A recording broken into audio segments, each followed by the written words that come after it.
우리가 천국에 들어가려면 환난을 많이 겪게 됩니다. 그러나 가야 됩니다.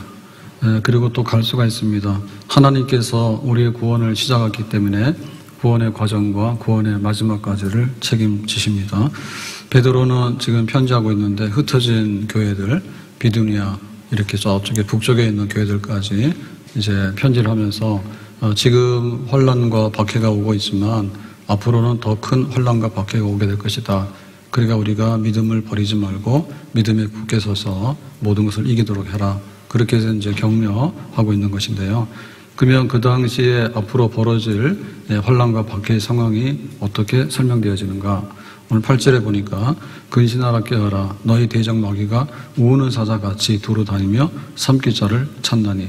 그래서 같이라고 하는 얘기는 이제 그 등장시킨 상황 그 설명이 되겠는데요. 우는 사자입니다. 우는 사자라는 것은 으르렁거리잖아요. 그래서 뭐 호랑이가 한번 으르렁거리고 사자가 으르렁거리면 다 조용한 거예요. 무섭다 그 말입니다. 두루 다니며 삼킬 자를 찾는다 했죠. 그래서 이제 그 먹잇감을 찾는데 그 삼킨다라고 하는 얘기는 그 뭐 여러 번 그 사냥할 때 죽일까 살릴까 이렇게 하는 거는 약한 거예요. 그래서 한 번에 그냥 한 입에 물면은 다 찢어지게 되는 이런 거. 이런 이제 무서운 우는 사자를 지금 등장시켜서 앞으로 올 환란이 이런 상황이 되겠다라고 하는 겁니다. 그런데 여기 이제 우는 사자라고 했는데 이 우는 사자는 그러면 우리가 생각할 때는 동물원에 있는 사자 혹은 또 TV에 다큐에 나오는 사자 이런 사자는 별로 안 무섭습니다. 왜냐하면은 우리한테 안 와요. 그냥 이게 눈으로 보는 것 뿐이지. 근데 지금 이 편지를 쓰고 있을 때는 이 상황은 굉장히 그 심장으로 전달되는 두렵고 떨리는 상황이에요. 왜냐하면은 그 당시에 이제 로마의 원형 경기장 콜로세움에 맹수들이 그리스도인들을 잡아먹게 해가지고 이제 갖다 내놓거든요. 그러면 사자들이 굶주렸다가 거기 사정없이 달라들어서 한 입에 찢어버린단 말이에요. 그 대상이 누구냐면 그리스도인들이에요. 이런 식으로 이제 순교와 박해가 막 이루어지게 되는 이걸 너무 알기 때문에 이제 굉장히 심각한 상황이 오겠구나라고 하게 되는 거죠. 안디옥 교회의 감독 중에 이그나티우스라고 하는 감독이 있습니다. 목회자죠. 근데 이제 예수 믿는다 하니까 그러면 이제 로마의 말을 안 듣고 하니까 그럼 로마로 와라 해가지고 원형 경기장에서 이제 죽이려고 하는 이런 과정에 있을 때 로마 교회가 이제 구명운동을 합니다. 구명운동을 하는데 그만두라 해요. 뭐 구차하게 살려고 하느냐. 그래서 이제 로마로 당당히 가는데 그때 이제 순교자의 길 거기에 대해서 자기의 각오를 말하는 말들이 있습니다. 거기 보면 이렇게 되어 있습니다.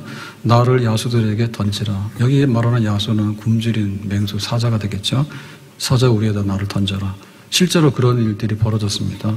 그들을 통해 나는 하나님께 이룰 수 있기 때문이다. 그러니까 사자의 밥이 되지만 나는 사자 입으로 들어가는 게 아니라 하나님께로 간다. 나는 하나님의 밀이다. 그리고 나는 순전한 떡으로 발견되도록 야수의 이빨에 의해 땅에 심긴다. 그렇죠?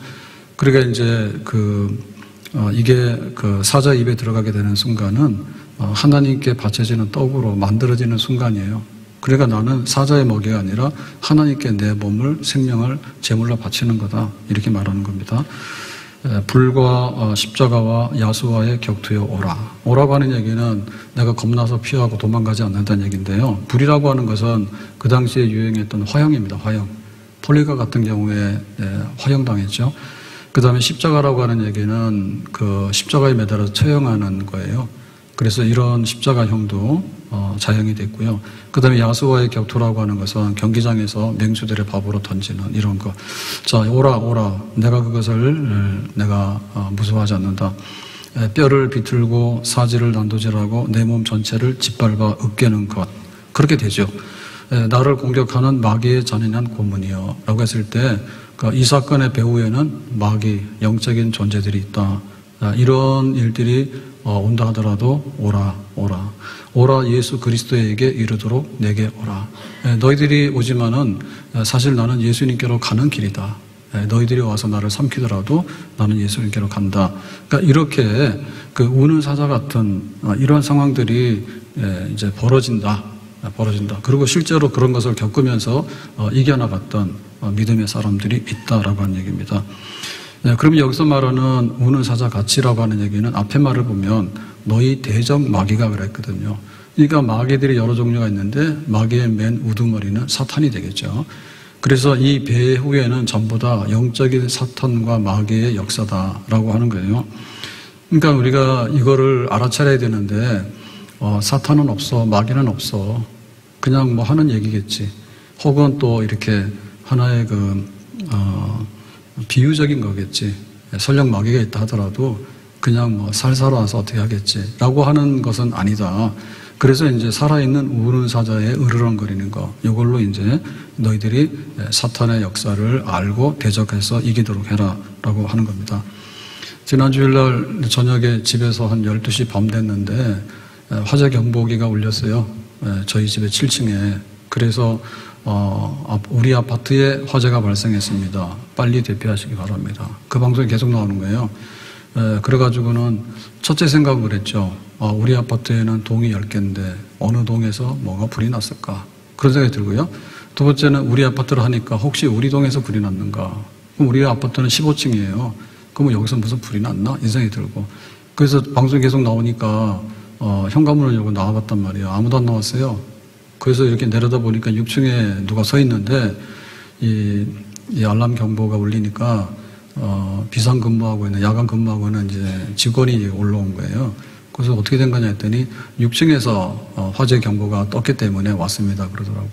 그래서 왜 거기 서 계시냐고 그랬더니 벨을 누르고 비상경보 울린 그걸 확인을 해야 되는데 밤이라서 그러더라고. 아니 경보가 울어가지고 대피하라고 했는데 밤이라서 벨을 왜 안 누르시냐고 그랬더니 벨을 눌렀어. 그러니까 이제 밑에 있는 분이 나오더니 무슨 일이에요? 그러니까는 경보기가 있습니다. 방마다 하나 있고 거실에 하나 있고 주방에 하나가 있습니다. 6개가 있는데 확인해 보시면 깜빡깜빡 하는 게 있습니다. 거기가 이제 오작동 난 겁니다. 불이 안 났으면. 그런 얘기 하더라고. 다 좋은데 나중에 물었거든요. 그러면은 실제로 이 감지기로 인해서 알람 대피하라고 하는 방송은 어디서부터 어디까지 가는 겁니까? 라고 하니 몰라요. 네, 소장님도 몰라요. 직원들도 잘 몰라요. 그래서 법을 다 찾아보니 2023년도 새로 된 법으로는 1층에서 화재 감지가 되면 5층까지 올라갑니다. 지하실 규정은 또 다른 게 있습니다. 그러니까 우리 아파트 기준으로 해서 만약에 5층에서 화재 경보기가 떴다 그러면 10층까지 방송이 되는 걸로 알고 있어요. 근데 그 이전의 거는 뭐냐면 해당 층과 그 위에 층만 떠. 그러니까 우리 같은 경우는 거기에 해당하는 거야. 신도시에 있는 아파트 대부분 다 거기에 해당하는 거예요. 그러면은 우리 아파트에 화재가 났습니다. 대피하세요라는 얘기는 간단하게 얘기하면 6층에서 불이 났으니까 대피하세요 그 얘기야. 그러니까는 빨리 나와야 돼. 아무도 안 나와. 앞집도 안 나오고 안 나와. 밑에 집도 안 나와. 자기 집에서 그게 화재 경보기가 떠도 안 나와. 그래서 이건 뭐냐면 모른다 얘기지. 그러니까 심각성을 모르는 거예요. 그래서 혹시 아파트에서 그 화재 대피하라고 뜨시면은 이거는 우리 집 아니면 우리 밑에 층이다. 그거니까 긴급하게 대피하는 게 맞습니다. 그래서 우리가 여기 지금 뭐 우는 사자 같이라고 했는데 사자가 없을걸 아마? 마귀가 없을걸? 마귀가 오더라도 그냥 대충 하다 가지 그렇게 심각하게 물어뜯지 않을걸? 아니 원형 경기장에서 맹수의 밥에 대해서 믿는 사람들이 다 뜯기고 피 흘려 죽었잖아. 그거라고 해요. 그래서 우리가 이 현실을 인식해야 됩니다. 근데 앞에 있는 말을 보면요. 대적 마귀인데 마귀가 하는 그런 역사들인데 박해를 몰고 오고 또 권력자들을 이용해가지고 뭐 어쩌고저쩌고 하는 건데 이게 대적이라고 하는 말은 우리를 이렇게 마주해서 해롭게 하는 거예요. 그러니까 이것은 골목길에서 싸나운 놈을 만났으니까 툭 치고 가면서 시비 걸고 그런 건 아니에요. 그런 거 정도면은 그냥 피하고 가면 돼요. 네, 그러고 와가지고 야 돈 내놔 그러면 뭐하러 그 목숨을 겁니까? 그냥 돈 주고 오면 되는 거예요. 근데 여기서 말하는 대적이라고 하는 것은 법정적인 용어예요. 욥이 믿음의 사람입니다. 그러니까 하나님께서 욥은 믿음의 사람이야 라고 했더니 거기에 사탄이 와서 그러는 거예요. 내가 두루다니면서 봤는데 그게 아닐걸요? 라고 얘기한 거예요.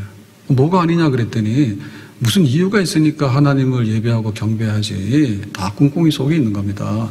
그러니까 욥에게 너무나 많은 자녀의 복을 주셨고 물질의 복을 주셨고 다 주셨으니까 그냥 그것 때문에 하나님 앞에 예배하는 척 하는 거죠. 본심은 그게 아닐걸요라고 고발하는 거예요. 이게 이제 법적인 문제가 되는 거예요. 법에서는 굉장히 예민한 문제입니다. 전후자가 어떻게 되는가에 따라서 이 사람이 무죄가 될 수도 있고 이 사람이 유죄가 될 수 있는 거예요. 만약에 법정에서 유죄가 되면은 너는 사형이라고 사형인 거예요. 돌이킬 수가 없는 거예요.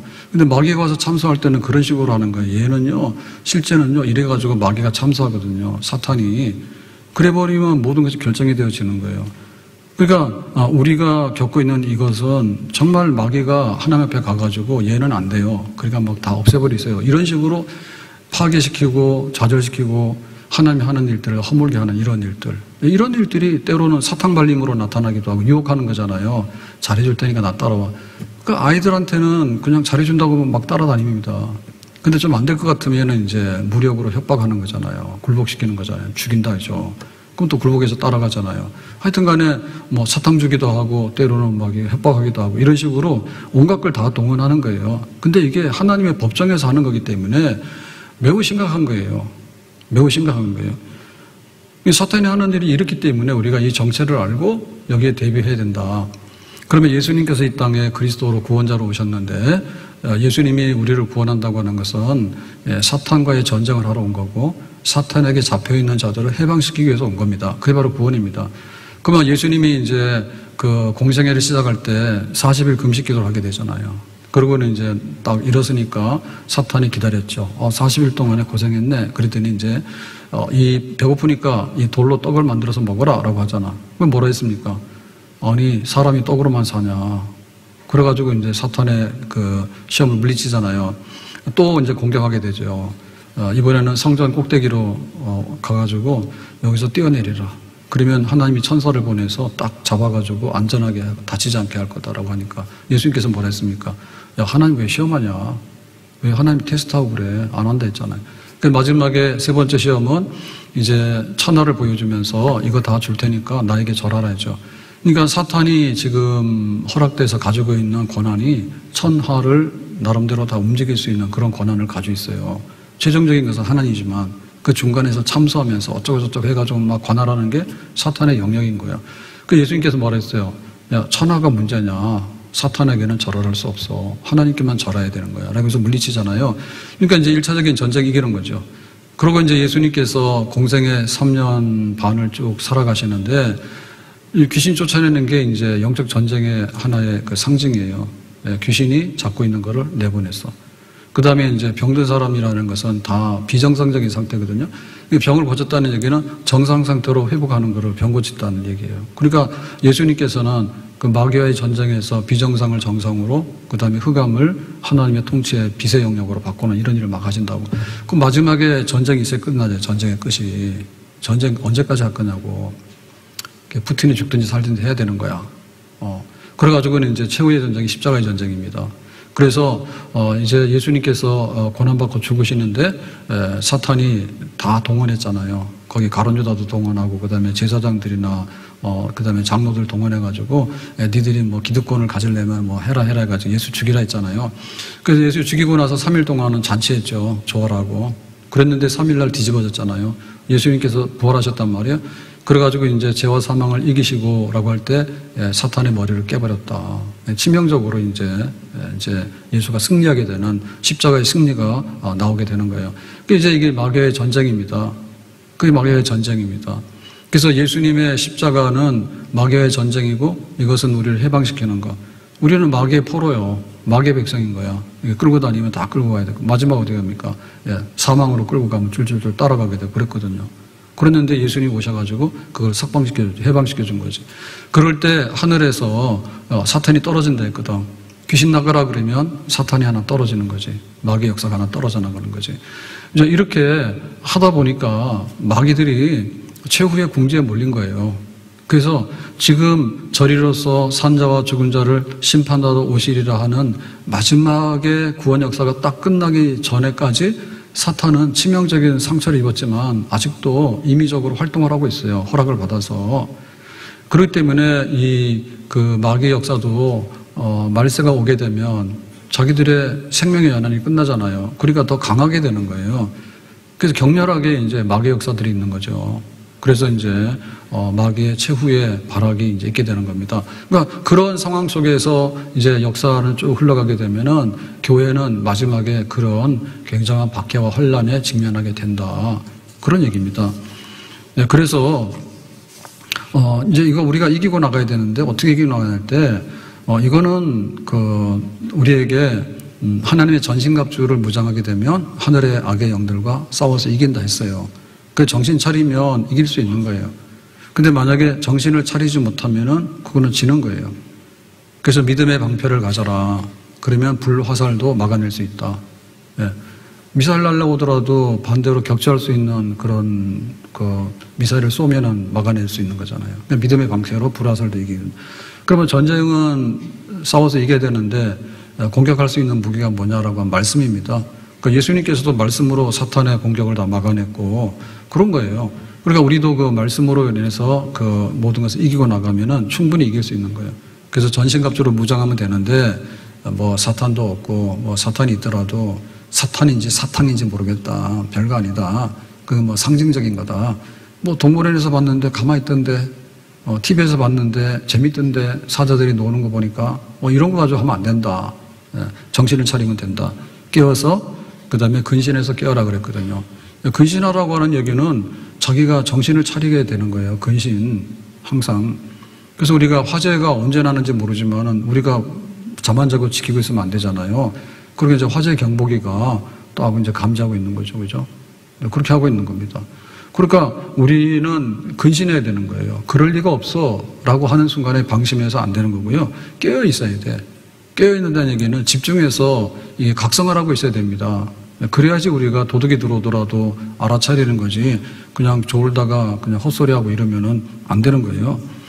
그래서 우리가 뭐라 했냐면 9절에 보니까 너희는 믿음을 굳게 하여 그를 대적하라. 이게 이제 그 사탄의 마귀의 그런 우는 사자 같은 공격을 막아낼 수 있는 비결입니다. 믿음을 굳게 하라는 얘기는 믿음을 강하게 하라는 얘기예요. 그럼 믿음이라는 게 뭐예요? 믿음이라는 게 약할 수도 있고 강할 수도 있는 거예요. 베드로 보세요.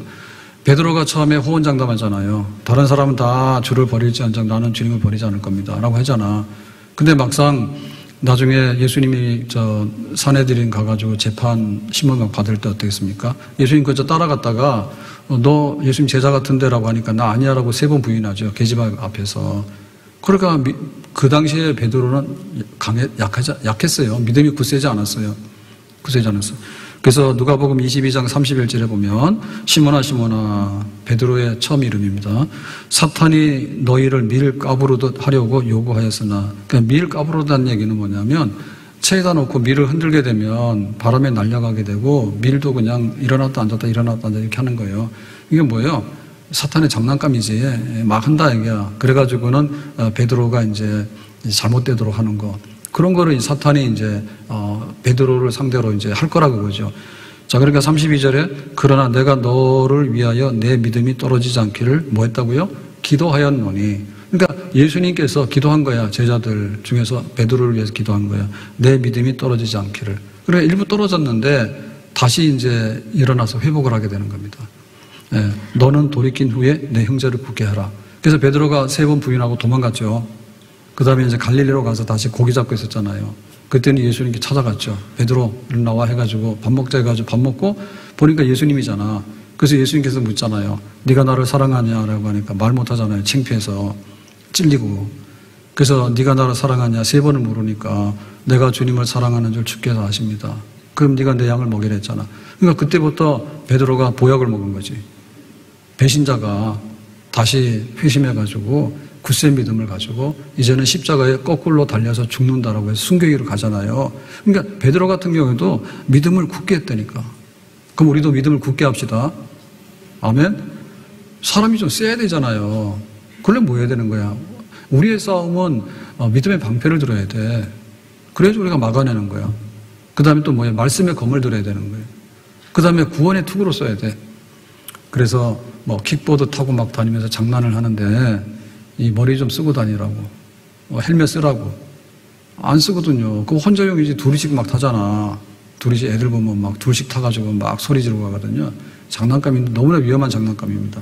설령 헬멧을 쓰더라도 큰 충격이 오면요, 그냥 죽어요. 예. 그 기뻐서 탈 게 아닌 거예요. 비상적으로 무슨 업무가 있으면 타는 거지. 장난삼아 탈 게 아니에요.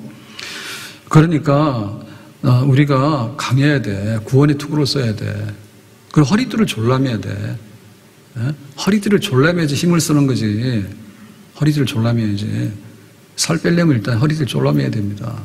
밥을 못 먹어야지 살이 빠지는 겁니다. 허리띠 풀어놓고 먹기 시작하면 계속 찝니다.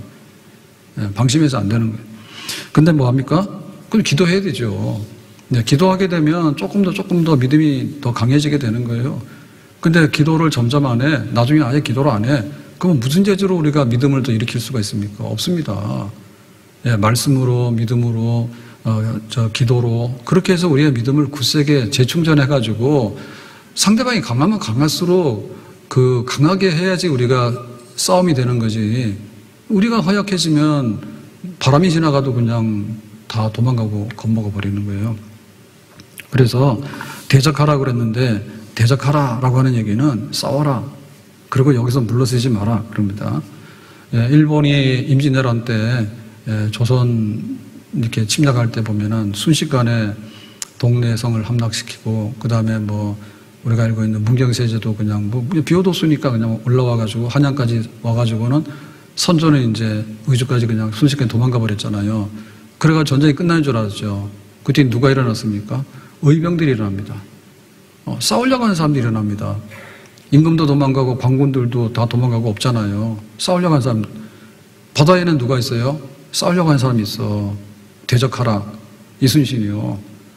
그래가지고 나중에 모함 받아가지고 어쩌고저쩌고 했는데 뭐랍니까? 이제 그냥 다시 백의종군 하잖아요. 백의종군. 그러가 백의종군 하라니까 뭐합니까? 신에게는 아직도 12적이 있으니까 바다로 보내달라고. 육지로 가라 했잖아요. 육군 하라고. 그러고는 아니 나 바다로 간다고. 그 마지막에 12적 가지고 대적하라 싸우라 하는데 외놈들은 다시 한반도 쳐다도 안 보게끔 다 죽이라 했잖아요. 도망가는 놈들. 그렇게 하잖아요. 그러니까 그게 있으면 이기는 거예요. 그런데 전투력이 없으면 우리가 이길 수가 없어요. 전투력이 없으면. 그러니까 교회로 오게 되면 교회는 굉장히 평안하고 그다음에 굉장히 뭐 우애가 있고 여기는 세상과 별 세계다라고 생각합니다. 맞죠? 근데 역시 교회는 더 치열하게 영적 전쟁이 일어나는데 전쟁이 일어나고 있는데 그래서 우리가 그 실체를 인정을 하고 대적을 할 생각을 해야 돼. 이 세상이 살기가 험악하면은 우리가 IMF다 그러면은 이거 안 되겠네 그러면 그 사람은 생존 못해. 코로나가 왔는데 뭐가 다 안 된대. 그냥 주저앉아 버리면 자기는 생존을 못해. 정말 어려운 때가 오면은 허리띠를 졸라매고 그래도 내가 헤쳐나가야 되겠다라고 하는 그런 그 생명에 대한 그 어떤 욕구가 있어야 되는 겁니다. 대적하라 누구를 최종적으로 보게 되면은 이게 유혹이 되더라도 뒤의 배경은 사탄이고 우리에게 굉장히 강력한 어떤 우는사자처럼 하는 이런 공격이 되더라도 배후에는 사탄의 역사가 다 개입이 되어 있다. 그러니까 우리가 대적하라, 싸워라, 견뎌내라, 물러서지 마라, 이겨라 이죠. 프랑스의 남부에 그 콘스탄스라고 하는 그 탑이 있습니다. 여기에 이제 감옥이 있는데 이 감옥 안에 38년 동안 갇혀있던 한 사람이 있습니다. 18세기에 프랑스의 개신교들이 박해를 받습니다. 그래서 이제 위그노, 개신교를 위그노라 하는데 이제 이 신앙을 버리라. 너희들은 개신교 버리고 다 신앙을 버리라고 할 때 끝까지 이제 신앙을 버리지 않는 사람들이 여자들 중에 여기 잡혀와서 이 감옥 안에 갇히게 된 거예요. 15살 소녀가 잡혀왔는데 말이 두량이라고 하는 소녀예요. 여기서 38년을 그 감옥에 살았어. 38년을. 그래서 3년 만에 오빠는 교수형으로 이제 순교하게 되고 그 다음에 이제 네가 신앙을 버리고 개신교를 버리면 집에 가라고 하니까 나 집에 안 간다 해서 버티기 시작하는데요. 그 하나의 딱 그 구호가 뭐냐면 대적하라. 내가 지지 않는다. 이긴다. 그겁니다. 그래서 나이를 계산해 보니까 15살에 들어와가지고 53살에 감옥 나갔더라고. 그러니까 이 38년의 하루하루가 어떠냐면 절망과 그 다음에 나도 그냥 신앙 포기하고 집에 갈까라고 하는 유혹과 그 다음에 차라리 죽는 게 낫겠다. 자살에 대한 유혹과 이런 것들이 엄습해 오죠. 이걸 견뎌내는 거예요. 38년 동안에. 그걸 견뎌내는. 그리고 거기서 뭐 했냐면 생산적인 일을 합니다. 내가 옥중에 있지만은 여러분 포기하지 말고 신앙을 가지세요 라고 하는 편지를 보내는 사역을 하는 거예요. 거기서 그냥 맥없이 있는 게 아니라 그렇게 했어. 루터가 종교개혁을 이제 하게 되는데 행동을 하게 되잖아요. 운동을 하게 되는데 그 잡혀갔죠. 네가 뭐 이런 거를 천주교 비판하는 거를 말았다는데 뭐 믿음으로 구원받고 등등 있잖아요. 그래가지고 여기서 그거를 철회하게 되면 무사하게 해주겠다라고 했죠. 그래서 내가 하루만 시간을 달라 했잖아요. 보로스회의가 재판하는 자리입니다. 그래서 그 다음날 서서 루터가 뭐라고 했습니까? 나는 철회 안 할 겁니다. 주여 내가 여기 섰나이다. 나를 도우소서. 기와장보다 많은 마귀들이 있다 할지라도. 그렇게 해서 굴복하지 않아요. 그래 그것이 이제 종교개혁의 큰 운동으로 확산되게 되고 그런 거죠. 대적하는 거예요. 그래야지 우리가 교회를 지켜나가고 우리의 신앙을 지켜나가고 또 시대의 역사를 또 바꿔나가는 그런 일을 이루게 되는 것입니다. 주기철 목사님이 순교자인데 그 순교하게 된 데는 사모님의 내조가 굉장히 큽니다. 그래서 감옥을 몇 번 왔다 갔다 했는데 그 처음에 이제 대구 경찰서에 갇히기도 하고 그래서 최종적으로는 이제 평양 교도소에서 감옥에서 이제 병으로 이제 해방되기 전에 사망하잖아요. 근데 면회를 가게 되면 사모님이 안부 인사합니다. 별일 없었냐고. 별일 없다고. 그 별일이라는 게 무슨 얘기인가요? 집에 키우는 개는 안녕하신가 그런 얘기는 아니고 그러면 집안에 있는 자식들은 안녕하신가 그런 얘기도 아니에요. 거기서 말하는 별일이라고 하는 것은 뭐냐면 신사참배를 반대하잖아요. 일본 왕실의 귀신들을 섬길 수가 없다는 거 아니에요. 그러니까는 그것 때문에 감옥 와 있는데 그냥 신사참배를 계속해서 안 하고 계속해서 싸우죠. 잘 싸우고 있죠. 그 말입니다. 혹시 약해져가지고 포기하고 집에 갈 마음이 생기고 그런 건 없죠? 라고 하는 거예요. 그래가지고 이게 지금 문단속 하는 거예요. 사모님 와서 그러면 지금 굶어 죽게 생겼어요. 아니면 처자식이 다 이렇게 됐는데 그리고 뭐 다른 목사님들도 다 신사참배하고 예배 드린다는데 총회에서도 신사참배 가결했습니다. 장로교 총회도. 그러니까 나와서 뭐 신사참배한다라도 누가 말할 사람도 없어요. 근데 왜 이 옥에 갇혀가지고 다 죽어갑니까? 라고 하면서 울고 보채면 어떻게 됩니까? 마음 흔들릴 거 아니에요. 반대로 한 거예요. 반대로 힘내시라고. 내가 당신을 사랑하지만 주님은 당신을 더 사랑한다고. 그러니까 주님께서 나를 사랑하시니 주님께서 날 위해 죽으셨으니 나도 주님을 위해서 죽는다. 그 마음 변치 말자. 그거 다짐하는 거예요. 면회 와서. 그래서 끝내 싸우다가 순교하게 되죠. 그렇게 하는 겁니다. 폴리갑이 그 서머나 교회 감독으로 있다가 여기도 이제 순교하게 되는데요. 화형으로 여기는 순교를 하게 됩니다. 그때 마지막에 최후 통첩이 그거예요. 로마 황제에게 절 한번 해라. 로마가 정치적으로 이거를 안정시키고 다 하기 위해서 다 한번 절하라라고 했는데 그러니까는 기독교인들이 안 한단 말입니다. 그러니까 뭐 죽인다 살린다 하니까 대부분 다 굴복했잖아요. 근데 이제 이 폴리갑이 나는 그래도 절할 수 없다 했죠.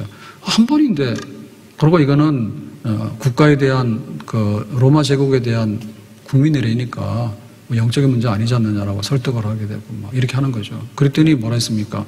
한 번만이라고 하는 말에 대해서 대답을 이렇게 했어요. 86년 동안에 주님께서는 나를 한 번도 부인한 적이 없어. 근데 내가 어떻게 한 번을 살짝 부인하냐. 나는 그리 못해. 라고 한 거죠. 그래가지고는 화형대에 올라가서 불타서 순교하게 되는 거예요. 그러니까 우리가 이렇게 대적하라라고 해서 믿음으로 생사간에 넘나들면서 걸어갔던 믿음의 선조들이 굉장히 많이 있습니다.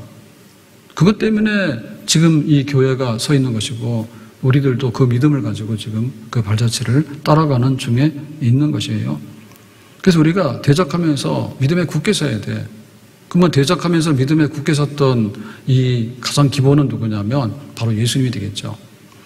예수님에 대해서 예언을 하게 될 때 장차 그리스도가 오게 될 거다. 구원자가 오게 될 거다. 그 구원자의 얼굴이 어떠냐라고 하는 것을 이사야 선지서에 쓰고 있는데요. 50장 7절에 보면 이렇게 말합니다. 주 여호와께서 하나님이 나를 도우심으로 내가 부끄러워하지 아니하고 오실 그리스도입니다. 내 얼굴을 부싯돌같이 굳게 하였으므로 그랬죠. 그러니까는 그리스도의 얼굴은 부싯돌같이 굳었다 그래요. 강하다, 단단하다 얘기입니다. 그럼 부싯돌이 뭐예요? 제가 어제 찾아보니까 이렇게 돼 있습니다. 부싯돌은 단단한 규질의 태자감으로 석영의 하나이다. 이렇게 써놨다고. 그러니까 이게 굉장히 강하고 단단한 거예요. 그게 바로 부싯돌인 거예요. 그러니까 예수님은 굉장히 온화하고 굉장히 이렇게 유순해 보이지만 그러나 그 얼굴의 본 모습은 부싯돌이야. 예수님은 부싯돌이야. 연약해서 깨지고 막 결심이 변해가지고 이랬다 저랬다고 하는 분이 아닌 거예요. 하나님이 세상을 이처럼 사랑하사 독생자를 주셨으니 이는 저를 믿는 자마다 영생을 얻게 하려 하심이라 해서 이 땅에 오셨을 때 공생애를 시작했을 때 이제 십자가의 고난과 죽음을 통해서 속죄의 제물로 자신의 자신을 바치고 그로 인해서 믿는 자들을 다 하나님 자녀로 해방시켜서 이제 하나님 품으로 인도하는 이거를 감당하는데 마음이 부싯돌이야. 부싯돌이야. 그래서 가이사라 빌립보에서 이제 예수님이 말씀하십니다. 이번에 예루살렘 가면 고난받아 죽어라고 하니까 펄펄 뛴 사람이 누구예요? 베드로잖아요. 베드로가 뭐라 했어요? 절대로 그런 일이 벌어지면 안 됩니다. 우리가 예수님 따라서 지금 장관 자리 하나 노리고 따라왔는데 죽는다니요. 그때 예수님께서 뭐라 했어요? 사탄아 물러가라 했잖아요. 사탄을 꺼지라 했잖아. 아주 혹독하게 물리쳤잖아요. 예수님께서 흔들린 바가 없어요. 막 이렇게 오병이어 해가지고 5,000명 먹이고 하니까 사람들이 막 왕삼자고 막 쫙 따라왔잖아요. 그랬더니 예수님이 도망갔다니까. 만나서 내가 출마할 게 아니고 대통령 할 게 아니고 이렇게 하는 게 아니라 아예 도망가 버렸다니까 그냥. 싹을 잘라버렸다니까. 싹을 잘라버렸다니까. 그래서 변화산에 가서 이제 기도를 하십니다. 그래가지고는 이제 예수님의 얼굴이 막 천사처럼 막 해처럼 이렇게 변화가 되니까 베드로가 황홀해가지고 여기다가 천막셋을 지어서 예수님 하나, 엘리야 하나, 모세 하나 해가지고 그냥 이 신비롭고 환상적인 세상에서 살았으면 좋겠네요라고 하니까 예수님께서 뭐랬어요? 베드로 꿈깨 빨리 내려가 산으로. 산 아래 내려가니까 귀신 들린 아이가 막 쓰러져 있는데 제자들이 못 고치잖아요. 그래가지고 예수님이 고치잖아요. 할 일이 많아. 그 예루살렘 가는 길이요. 그러니까 예수님은 막 이렇게 우유부단하게 왔다 갔다 한 적이 한 번도 없어. 막 하늘에 올라가서 막 영광으로 변하는 신비주의 세계 속의 주인공이 되더라도 야 예루살렘 가서 나 죽어야 돼. 그거 했어. 그리고 막상 그 예루살렘에 가가지고 마지막 6월절 식사를 했는데 그 가룟 유다가 예수님 팔아먹으러 나갈라 하잖아요. 그러니까 예수님께서 뭐라 했어요? 야 여기 있는 사람 중에 하나가 나를 파는데 그러면 안 돼 라고 했는데 가룟 유다가 안 되긴 뭐가 안 돼 그러고 나가서 싹 팔아버렸잖아. 그러니까 예수님께서 겟세마네 동산에서 기도하시잖아요. 잡으러 오잖아 이제. 예수님 도망 안 갔어. 기도를 하고 계시는데 뭐라 했어요? 아버지요 이 잔을 내게서 옮겨주십시오. 정말 십자가형이라고 하는 것은요 그 당시에 이렇게 실제로 행해졌던 사형 집행인 거예요. 그러니까 그것이 나에게 오고 있기 때문에 이 잔을 내게서 옮겨달라 했단 말입니다. 그런데 뭐 했습니까? 마지막에는 그리 아니하실지라도 내가 이 잔을 마시겠습니다라고 받아들이잖아. 그러니까 예수님께서 하는 부싯돌이지.